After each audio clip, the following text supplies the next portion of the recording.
তোমরা দুজন একটু পাশের রুমে যাও, আমি একটু একা থাকতে চাই।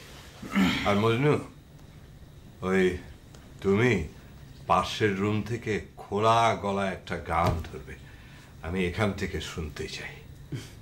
পাশের রুম থেকে কেন স্যার? মানে দূর থেকে গান ভেসে আসছে, একটা অপূর্ব একটা ফ্লেভার পাওয়া যায় না? এই জন্যই স্যার। এই জন্য কি? এই জন্যই স্যার আপনাকে আমার এত পছন্দ। যা যা।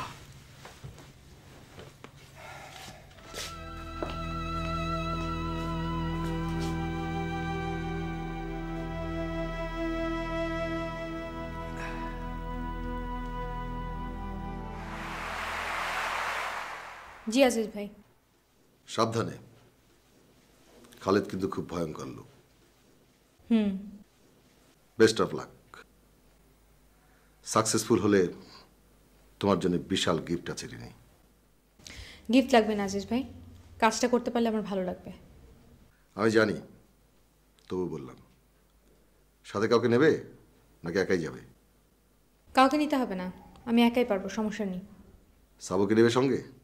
প্রয়োজন নেই, আমি দিনের বেলা গিয়ে ভালো করে দেখে এসেছি, সমস্যা হবে না। খালেদের সঙ্গে কিন্তু দুজন বডিগার্ড আছে, আর্মড। জানি। ওকে দেন, গো অন অ্যান্ড শুট। বাকিটা আমি সামাল দেব। আমি যতদিন বেঁচে আছি তোমার গায়ে কোনো কাটার আঁচড় লাগতে দেব না। রাখি, বেস্ট অফ লাক, বাই।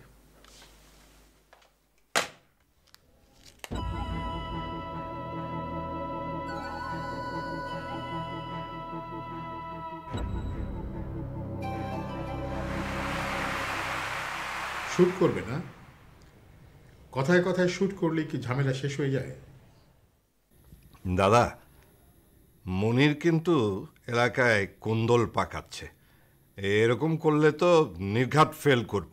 হ্যাঁ হ্যাঁ, সবসময় মাসলম্যান হলে চলবে না, কিছু ব্রেনের কাজ করতে হবে। ওর সাথে আলোচনা করে মীমাংসা করতে হবে। আলোচনা? হ্যাঁ, দেখো খালেদ, ইউজুয়ালি নমিনেশনটা কিন্তু মনিরেরই পাওয়ার কথা ছিল, মাঝখান থেকে তুমি এসে ঝামেলাটা পাকালে।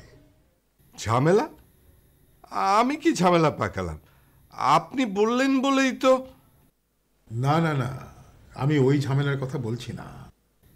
তাহলে এখন মনিরকে যেভাবেই হোক শান্ত করতে হবে। ট্যাকেল করার মধ্যেও একটা আর্ট আছে। কিভাবে? এমনিতে না চাইলেই টাকা পয়সা ছড়িয়ে দাও, বসে যাবে। কত টাকা? সেটা তো আলোচনা সাপেক্ষ। তুমি তো কালকে চিটং ফিরছো। হ্যাঁ, ফিরছি। ফিরে এসো, ফিরে এলেই মুখোমুখি কথা হবে, ফোনে এত ডিসকাশন করা যাবে না। ঠিক আছে, এখন রাখি। ওকে, বাই।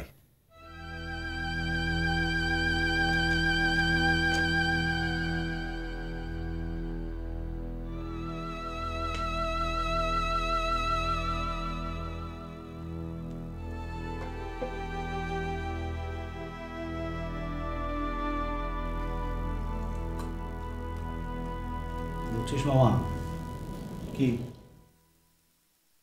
তুই আমার এই চাকরিটা দিয়ে খুব ভালো করছিস? তাই? ভালো, খুব ভালো। কোনো মারামারি নাই, কাটাকাটি নাই। আজকাল আমার এসব ভালো লাগে না। বুঝতে পারছি, তুই বুড়ো হয়ে গেছিস। হ্যাঁ, আমার তো মনে হচ্ছে। কি মনে হচ্ছে?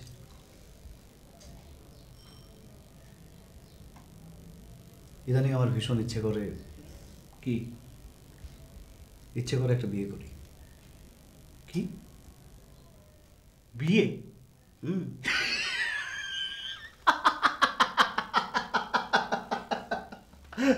হাসিস না, সিরিয়াসলি সিরিয়াসলি বলছি। শোন, তুই বুকে হাত দিয়ে বল, তোর ইচ্ছে করে না? না।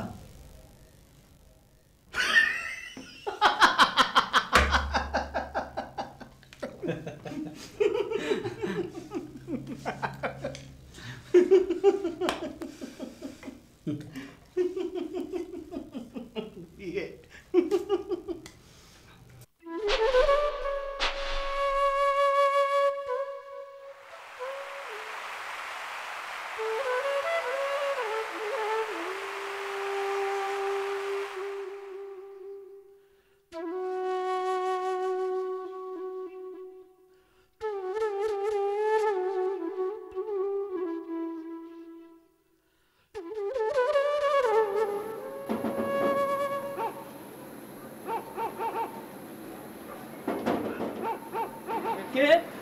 দরজাটা একটু খুলুন। কে আপনি?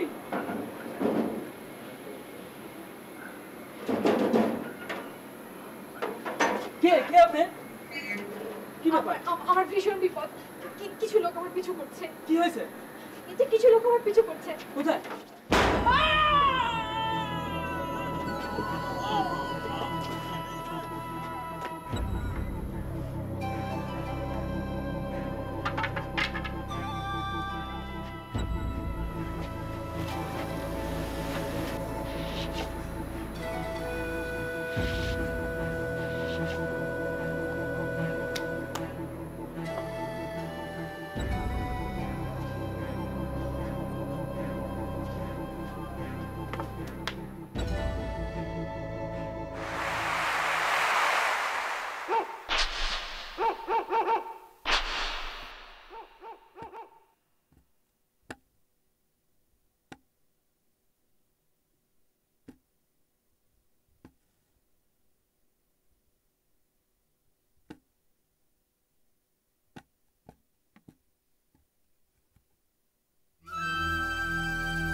কে?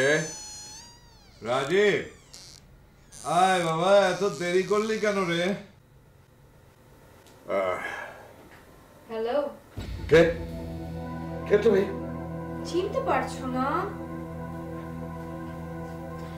দেখো তো চিনতে পারো কিনা। সাবরিনা, মা তুই চিনতে পেরেছো তাহলে? সাবরিনা, মানেটা কি? মানে হচ্ছে এখন আমার টার্গেট আর ফসকায় না। তখন তো আমি ইনোসেন্ট ছিলাম, তাই শিকার ফসকে গিয়েছিল। এখন আমার শিকার ফসকায় না। এতদিনের নদীতে অনেক পানি গড়িয়েছে। সাবরিনা, চুপ! যারা একদিন আমার মাকে আত্মহত্যা করতে বাধ্য করেছে, যারা আমাকে জেলে পাঠিয়েছে, যারা আমার স্বাভাবিক জীবনটা নষ্ট করেছে, তাদের একে একে কুকুরের মতো আমি স্বীকার করছি। সেই ধারাবাহিকতা অনুযায়ী আজকে তোমার পালা। সৃষ্টিকর্তার নাম নাও। সাবরিনা, সাবরিনা, এক, মা মা মা, দুই, মা মা। তিন।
তুই এক কাজ কর, তুই বসের রুমে যা, গিয়ে দেখ বসের কি অবস্থা। যা।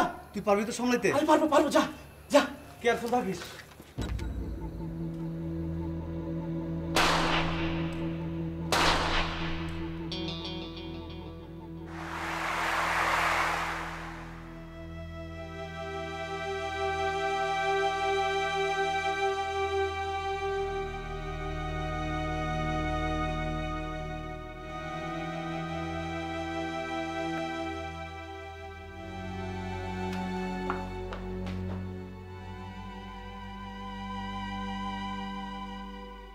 রেনি, তুমি এখানে?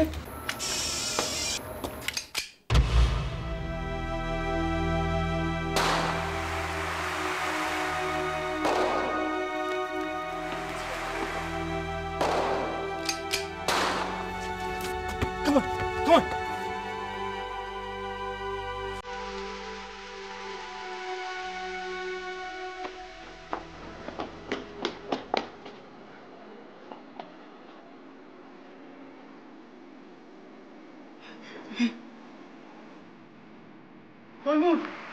Boss? Dead. Oh!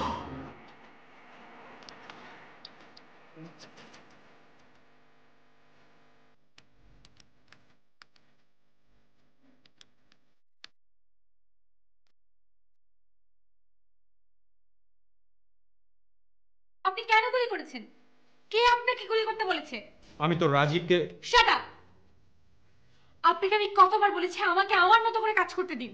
আমি রাজীবকে গুলি করিনি, ওই লোকটাকে গুলি করতে গিয়ে ও ক্রস ফায়ারে পড়ে গেছে। ক্রস ফায়ারে পড়ে গেছে? আপনি জানেন আপনার একটা গুলির জন্য ওরকম একটা ভালো ছেলে। তখন গুলি না করলে আপনি মারা পড়তেন। আমি মারা পড়তাম, তাতে আপনার কি? আমার অনেক কিছু। মানে আমি আপনাকে ভালোবাসি। হ্যাঁ, ভালোবাসি।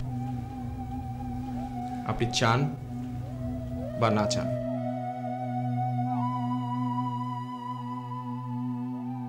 রাজীবের ব্যাপারটা একটা অ্যাক্সিডেন্ট, এটা ওর ব্যাড লাক।